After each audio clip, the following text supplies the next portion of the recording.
This video is brought to you with the support of TrueFire. Learn, practice, and play with TrueFire.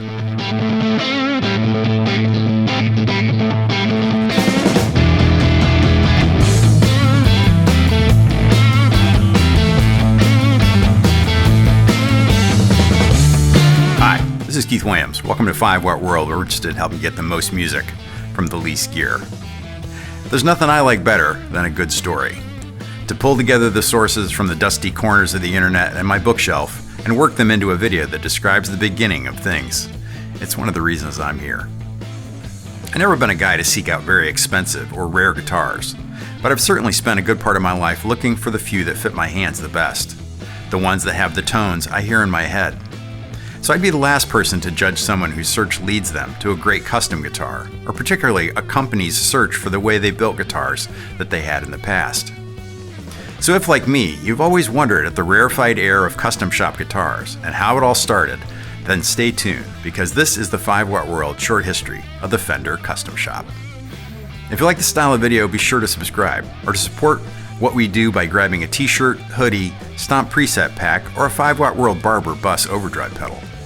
And to become a bigger part of 5-Watt World, sign up for the Friends of 5-Watt on Patreon. There's a friend level to suit any budget. All the links are in the description. By the mid-'80s, Fender had found itself in a kind of purgatory, a slow, uninspired downward spiral of guitar quality throughout the 1970s had finally turned off even the most die-hard fans of the company. Their guitars had lost their grasp on the public imagination as popular guitar players no longer felt that they needed a Stratocaster or a Telecaster. It was at this point that CBS decided to sell the company to then Fender Musical Instrument Company CEO Bill Schultz, along with investors including Dan Smith in 1984. That group purchased the rights to the Fender name and the designs, but could not afford to purchase the existing factory in Fullerton, and instead established a new factory in Corona, California. At the top of Schultz's agenda was to prove to the world that Fender could once again build high-quality guitars. To that end, he decided to create a custom shop within the company. The task of setting that effort up would fall to FMIC Vice President Dan Smith. The custom shop would be staffed with the highest level luthiers they could find, who would be charged with building high-level versions of both traditional Fender models, but also more adventurous new designs, with the hope of capturing the attention and imagination of a guitar-buying public that had grown apathetic to CBS's failed attempts at innovation. In addition, the shop would continue to build one-off guitars for name artists and special order clients alike. To put this together, Dan Smith looked to two men, Mike Stevens and John Page. Stevens began his career repairing and building guitars with the late Larry Jemison at Guitar Resurrection in San Francisco in 1967. The shop was a center for prominent Bay Area guitarists for repair and customization work. He took a break from luthier, going back to his native Texas for a while to work with horses, but started again with guitar work in 1978 when he opened his own workshop. There he repaired and started building guitars for Texas royalty of the guitar world at the time, Stevie Ray Vaughan, Jimmy Vaughan, Otis Rush, Albert King, Junior Brown, and Eric Johnson. There, his no-holds-barred custom-order guitars and original designs built a reputation in the broader guitar world of being amongst the very best. By the early 80s, he'd built some notable guitars: the Get Steel for Junior Brown, the Christopher Cross Double Neck, an electric mandolin for Paul Glass, and a 6-string bass for Roscoe Beck that was famously used for the bass solo on Robin Ford's Talk to Your Daughter. While attending NAMM in '85, Beck brought Dan Smith to see Stevens at the Shadow Pickups booth. Roscoe was there to see another bass that Stevens had built and had there with him. By this point, many of Stevens' custom builds had been featured in Japanese market guitar magazines where the boutique builders were revered. Stevens had also become well known for repairs of vintage guitars, if you needed the work done right. After NAMM, Dan Smith called Stevens asking if he'd be interested in consulting with Fender. Then Smith talked about licensing his guitar design, and then he brought up the custom shop. At the same time this was happening, a Flying V Stevens had built had won Best in Show at the Dallas Guitar Show, and he got a call from Gibson about their custom shop, which was being run by an old friend of Stevens's, Tim Shaw. In the end, Stevens took the job at Fender. So with Mike Stevens from the outside, Fender also tapped John Page from within, having started there back in 1978. Page began in the R&D department, moved to work as a model maker, and then 6 more years as a guitar design engineer working directly with Freddie Tavares. Students of Fender history will remember that Tavares was hired by Leo Fender to work as a design assistant in 1953. Leo wanted a professional musician that could give him direct feedback on designs, and Tavares is generally considered the co-designer of the Fender Stratocaster. By the end of '86, Page had actually left Fender to work on his own music for a year, still doing some consulting with Fender on the side. Near the end of this music-only sabbatical, he was looking to going back to work, so he reached out to Dan Smith. Dan offered him his old job back in R&D, or going to work with Mike Stevens in the new custom shop. There had been years of talk about opening a custom shop that had never materialized. Now it was finally coming to fruition. He jumped at the opportunity. The final step was for Stevens to meet and approve the addition to the shop. Stevens remembers that being big in the vintage world had ironically not left him knowing much about what was happening inside of Fender. As a matter of fact, he didn't know who Page was. Stevens remembers, "I was told I could have an assistant of my choice, but would I speak to a few guys that they thought would be good? I agreed. Page and I hit it off quickly, and I realized I needed his knowledge of Fender." Fender was anxious to get the custom shop launched and announced at the upcoming Winter '87 NAMM show, which was just months away. Even before there was a physical space, they went to work. Stevens remembers, "In December of '86, I went to work in Austin getting Eric Johnson 2 American Standard Strats ready for NAMM, since he was already a customer of mine.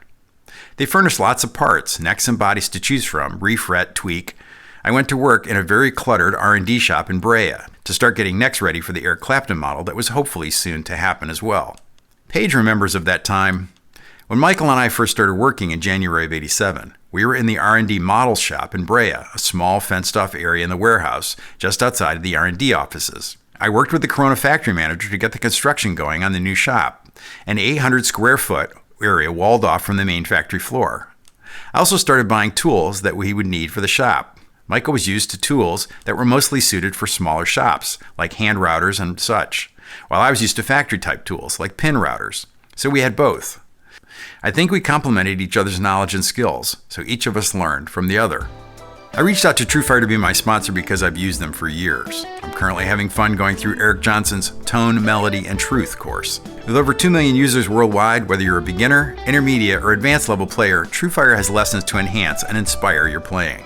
Get 35% off courses using the promo code 5watt35, or like I do, sign up for the All Access Pass to use the entire TrueFire catalog. I really like TrueFire, and I think if you give them a shot, you'll like them too. Sign up using the link in the description to support 5 Watt World and get some great lessons at the same time. I'd like to thank TrueFire for their support in making this video. The initial idea that the custom shop would just be a high-end, one-off shop quickly changed as the department's real potential became clear. Page remembered how this vision changed for Schultz, who had initially imagined it as a couple of guys in the back, 40, whittling away some cool guitars. I don't think he ever saw it growing to the extent that we ultimately did. He wanted us to be able to build anything that people wanted, and I think he saw us being able to lift the overall quality image of Fender.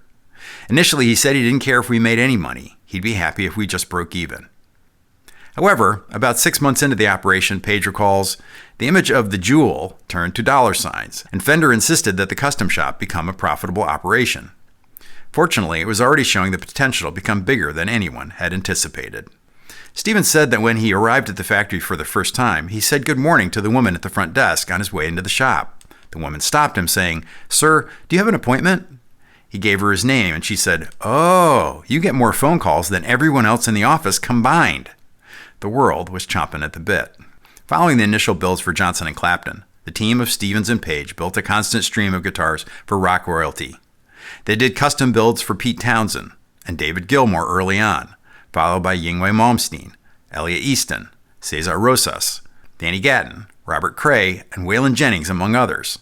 In late '88 and early '89, they built the first Fender American set neck body guitars, a Stevens LJ model, named for Stevens' friend and mentor from his Guitar Resurrection days, Larry Jameson. Pointed squarely at Gibson, the dual humbucker mahogany body maple-topped model was carved in Stevens' garage due to a lack of appropriate tooling at Fender. The guitar even had Stevens' name on the headstock, with the custom shop logo on the back. Only about 30 LJs were built in the custom shop, and Stevens continues to build them as custom orders to this day. Though not originally seen as needing to do more than break even, the new custom shop quickly exceeded those expectations. In the decade after its founding, it had grown from its original 800 square foot two-man shop to a 30,000 square foot shop with 60 employees. The employee roster over that time would prove to be a who's who in the guitar business. Fred Stewart, J.W. Black, John English, Stephen Stern, Gene Baker, Mark Kendrick, George Blanda, and John Suhr, just to name a few. But the explosive growth in volume didn't match Stephen's vision, and he headed back to Texas in 1990, where he launched his own one-man shop. Page, too, was worn out by the pace and left in 98, when he went over to become executive director of the Fender Museum of Music and Arts Foundation. The original two members of the custom shop were gone, but not before they'd steered it in the direction of unimagined success and growth.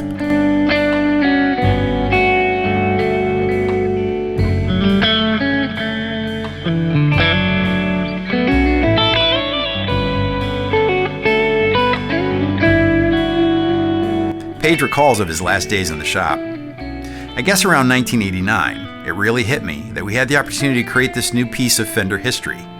By this time, we had added a bunch of new employees. I used to have shop meetings with all the builders and apprentices, and I remember saying that we were like the Marines. We had to be the best. We were in new territory, and we could be gone tomorrow if we didn't prove ourselves, not just by our artistry, but also financially. It's about the same time that my mentor, Freddie Tavares, came by to visit and told me that the shop reminded him of when he first started working for Leo in the 1950s. And that was monumental for me. In the mid-90s, the custom shop came around to selling Relic guitars. Far from a new idea, repairmen and custom builders had long employed techniques to make new repairs fit in on a classic instrument or to make a new build look and feel old. Since the launch of the shop, many players had asked to have custom guitars, aged. David Gilmour, Jeff Beck, Jimmy Page, Keith Richards, George Harrison, and Sting had all asked for this in the past. But Bill Schultz resisted selling a line of Relic guitars, seeing them as forgeries, and so it wasn't until the mid-90s that J.W. Black and Vince Canetto were in the custom shop and made this happen. J.W. Black was hired by John Page as a master builder in 1989. The story goes that Black wasn't tasked with relicing an instrument until producer Don Was set to perform with Bonnie Raitt on the Grammys, but he was asking for a bass that had been more used in appearance. This set Black to thinking about a new line of guitars that would have all of this aged look. To pursue this idea, Black contacted Vince Canetto. Canetto had begun building Relic finished guitar parts in the mid-80s, and by the early 90s had replicated a process of producing vintage-style Fender decals and was selling them at guitar shows. Black spoke to Canetto at a show and effectively said that Fender knew what he was doing, and he couldn't do it for himself any longer, but he could come work for the custom shop and do it for Fender. So Canetto began working for Fender, making decals for one-offs and short runs, along with aging other parts. The logical extension of the aged parts was an entire aged guitar. Canetto showed a Stratocaster that he'd aged to the head of the shop then, John Page. It didn't take a lot of convincing. John Page recalled, if people bought distressed leather jackets, jeans, and reproduction antiques, why not guitars? Page asked Canetto to age a couple of prototypes to take to the 1995 Winter NAMM show, a 50s butterscotch blonde Nocaster and a 57-style Mary Kay finished Strat. To be clear that these were Fender-built aged instruments, Page had a steel stamp made that would put the word Relic inside the body, along with the custom shop logo on the back of the headstock. The guitars were displayed as if they were two old guitars, and when it was announced that they were in fact current custom shop guitars, the orders poured in, and Relic guitars took off. The Canetto era of Relics ran from 95 to 99 when the last batch were sent to Fender. J.W. Black left in 2002 and moved to Oregon, where he began making his own F-style guitars for professionals like Bill Frisell. Canetto left Fender and opened Veneto Guitars in 2003.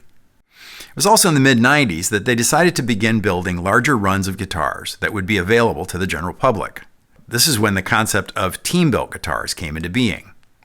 Master-built guitars had been the norm at the shop since its inception, where one person designed and built the entire guitar either on their own or to a customer's spec. But team-built guitars would be made by a small group of apprentices that were chosen and overseen by a master builder. This made it possible to set a group of guitars between the highest standard production guitar prices and the one-off master-built guitars that were built and priced well beyond all but the wealthiest customers. This allowed the custom shop to grow Fender's reputation to a much wider audience, while at the same time giving more people access to this next level of instrument.